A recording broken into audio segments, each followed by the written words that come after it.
Bapak, Ibu, dan Saudara sekalian kasih, kendati dalam situasi pandemi seperti saat ini, ternyata bahwa Rabu Abu itu memikat dan menarik bagi umat Katolik. Loh, mana buktinya, Pastor? Buktinya, Bapak sekalian, tadi jam 6, jam 9, sampai sekarang ini penuh. Bahkan yang jam 5 nanti juga, yang daftar sudah penuh, sehingga banyak ditolak. Walaupun katedral ini 4 kali upacara. Itu merupakan bukti bahwa kita itu orang berdosa, perlu pertobatan terus-menerus. Ya, oke, Bapak sekalian. Hari ini kita memasuki masa Prapaskah. Pada masa ini kita diajak untuk berfokus pada kebutuhan hidup kita yang mendasar dan merenungkan untuk apa saya ini hidup. Apa tujuan hidup saya sekarang ini? Inilah fokus yang harus kita renungkan selama masa Prapaskah. Dalam masa Prapaskah kita diajak meningkatkan doa, amal, dan juga berpuasa dari berbagai hal yang tidak perlu. Misalnya ada yang mau pantang, mulai jam 12 ini sampai jam 12 malam tidak akan buka HP. Bagus. Beranikah itu? Jadi jangan pantang sesuatu yang tidak pernah kita lakukan. Tapi justru sesuatu yang setiap hari kita lakukan, tapi ini akan kita kurangi, kita hilangkan. Kalau pantang nonton film, ya sekarang kan nggak ada yang dibuka, ya percuma. Dengan kata lain, kita dipanggil untuk membangun jiwa kita selama Prapaskah ini. Kebangunan ini ditandai dengan sebuah pesan singkat yang akan kita dengarkan nanti, yaitu bertobatlah dan percayalah pada Injil. Inilah kebangunan jiwa yang akan kita bangun dengan kalimat yang pendek, singkat ini, tapi mempunyai arti yang sangat dalam. Bapak, Ibu, dan saudara kasih, masa Prapaskah adalah waktu untuk menemukan kembali arah hidup kita. Karena dalam perjalanan hidup, seringkali kita itu tidak fokus, sehingga kita kurang mampu memilah dan memilih mana yang penting bagi kita sebagai orang yang beriman. Banyak godaan dalam perjalanan hidup kita. Kita lupa akan tujuan hidup kita. Kita merasa puas dengan hidup saat ini karena sudah merasa baik. Mau ngapain sih? Kita sebagai orang Katolik, ya sudahlah, saya ini udah baik.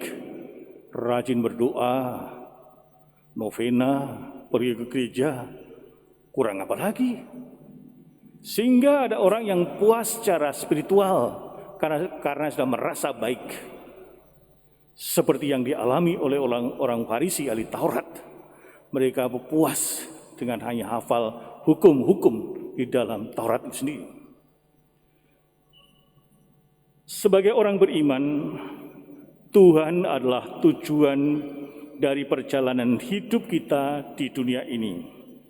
Berjumpa dan bersatu dengan Tuhan merupakan tujuan dan impian kita sebagai orang beriman.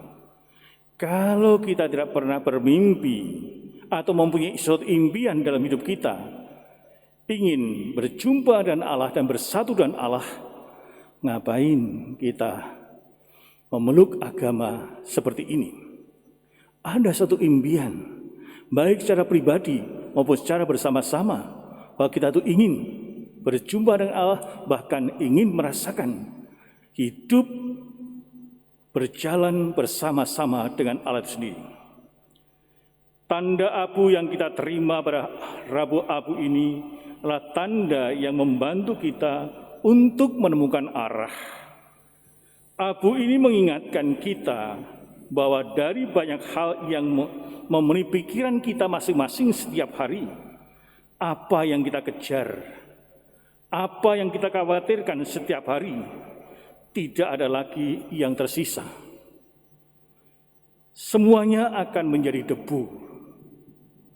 Tidak peduli betapapun kerasnya kita bekerja, kita berusaha dalam hidup ini, kita tidak akan membawa harta, kekuasaan, kekayaan yang kita miliki pada waktu kita mati.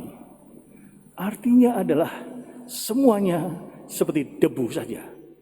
Hilang, tidak akan terbawa satupun dalam hidup kita. Bapak, Ibu, dan saudara kasih,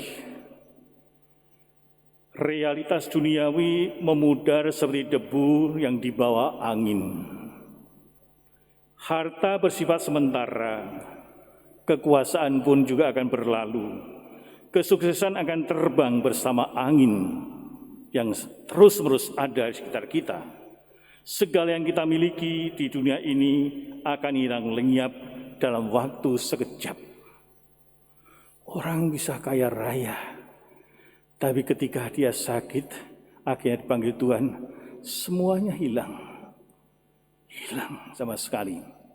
Tidak tersisa, tidak yang dibawa di dalam hidupnya. Maka masa prapaskah adalah waktu untuk membebaskan diri dari ilusi, mengejar hal-hal yang semu dan palsu. Kita diajak untuk menemukan kembali jalan yang mengantar kita menuju hidup abadi itu sendiri.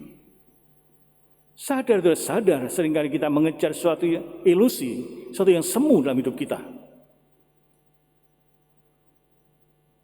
Kita diajak hidup sebagai anak-anak Allah dan bukan anak-anak dunia ini. Ada 3 gerakan yang dapat kita lakukan selama masa prapaskah ini agar kita mampu menyusuri jalan-jalan Tuhan, lorong-lorong Tuhan selama kita hidup dalam dunia ini, yaitu amal kasih, doa, dan berpuasa. Ketiga hal ini akan menuntun kita ke realitas jalan Tuhan. Doa menyatukan kita kembali kepada Allah. Amal kasih, kita solidar dan berpilah rasa dengan sesama yang menderita. Berpuasa berarti kita mengendalikan diri secara kedagingan kita masing-masing. Mengendalikan keinginan-keinginan duniawi yang seringkali begitu menonjol, begitu memikat, begitu kita terperosok ke sana. Dengan demikian kita dapat dekat dengan diri sendiri, dekat dengan sesama manusia, akhirnya juga dekat dengan Allah. Sehingga kalau kita melakukan amal kasih, pantang dan puasa, supaya kita ini semakin dekat dengan diri kita sendiri, yang mungkin selama ini membenci diri kita sendiri, semakin dekat dengan sesama manusia, yang mungkin sering kita lupakan. Maka adanya aksi puasa pembangunan dan sebagainya itu adalah salah satu cara bagaimana kita peka dan peduli pada orang-orang yang membutuhkan pertolongan kita. Dan juga kita semakin dekat dengan Allah lewat doa-doa kita. Bapak, Ibu, dan saudara yang kasih, masa berpaskah mengundang kita untuk berfokus pertama-tama pada Tuhan dalam doa yang membebaskan kita dari kehidupan dunia ini. Bukan berarti kita tidak memikirkan hal-hal dunia, perlu, tetapi jangan sampai kita terikat dan melekat terjerat di sana, sehingga kita tidak bisa bergerak sama sekali. Doa mengajak kita untuk berfokus pada orang lain, dan amal kasih kita membebaskan diri dari kesombongan dan sikap egois kita. Kita diajak berbagi dan memberi pada orang-orang yang ada sekitar kita dan yang membutuhkannya. Akhirnya masa prapaskah mengundang kita untuk melihat ke dalam diri kita masing-masing dengan melakukan introspeksi diri, dengan berpuasa dan pembebasan kita dari kelekatan keduniawian yang semakin menumpulkan kita kalau tidak hati-hati.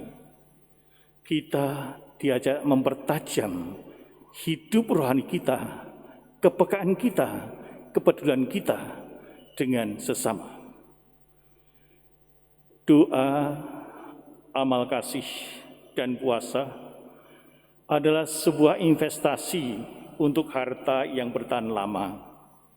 Ini investasi yang membebaskan dan memerdekakan manusia, memerdekakan kita semuanya, yang membuat kita semakin rendah hati.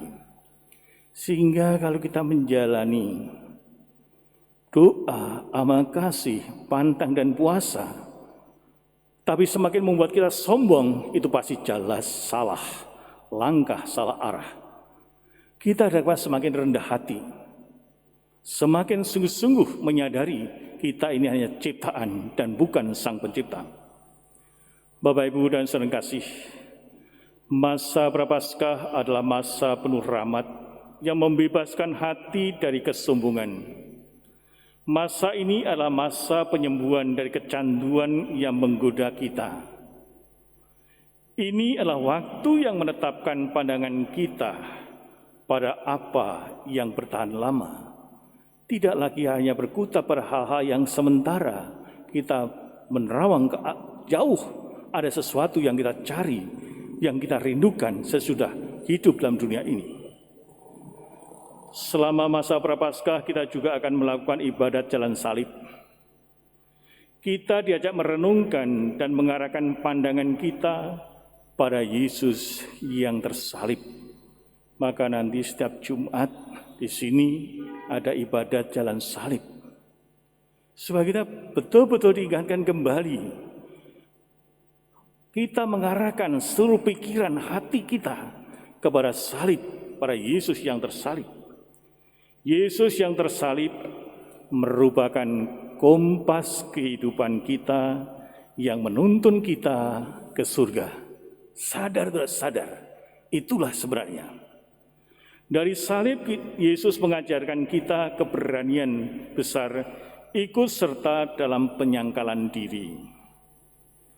Kita dituntut untuk membebaskan diri dari cengkeraman, dari konsumerisme, dari sikap hedonisme, dan dari sikap egois yang terus-menerus melanda kita, dari sikap keserakahan, dari rasa tidak pernah terpuaskan, dan dari ketertutupan hati terhadap kebutuhan sesama manusia yang menderita, sesama manusia yang miskin. Dengan kata lain, dengan menatap salib, dengan mengarahkan pikiran kita, mata kita pada Yesus yang tersalib, kita dipanggil untuk semakin memiliki sikap bela rasa kepada sesama manusia. Bapak, Ibu, dan saudara kasih, mengikuti jalan yang ditempuh Yesus bukanlah jalan yang mudah. Namun itulah jalan menuntun kita ke hidup yang sejati, ke hidup yang sebenarnya. Jika kita menempuh jalan kasih, maka kita akan merangkul dan memeluk kehidupan abadi. Sehingga jalan yang ditempuh oleh Yesus adalah jalan kasih, jalan pengampunan, jalan bela rasa yang terus-menerus dilakukannya. Maka marilah kita memasuki masa Prapaskah ini dengan melihat jalan yang telah ditempuh oleh Yesus, sekaligus juga kita mencoba memasuki lorong-lorong yang dilalui Yesus sendiri. Tidak mudah, namun kalau kita mau, pasti Tuhan akan menolong kita untuk mencapai ke sana. Selamat memasuki masa Prapaskah.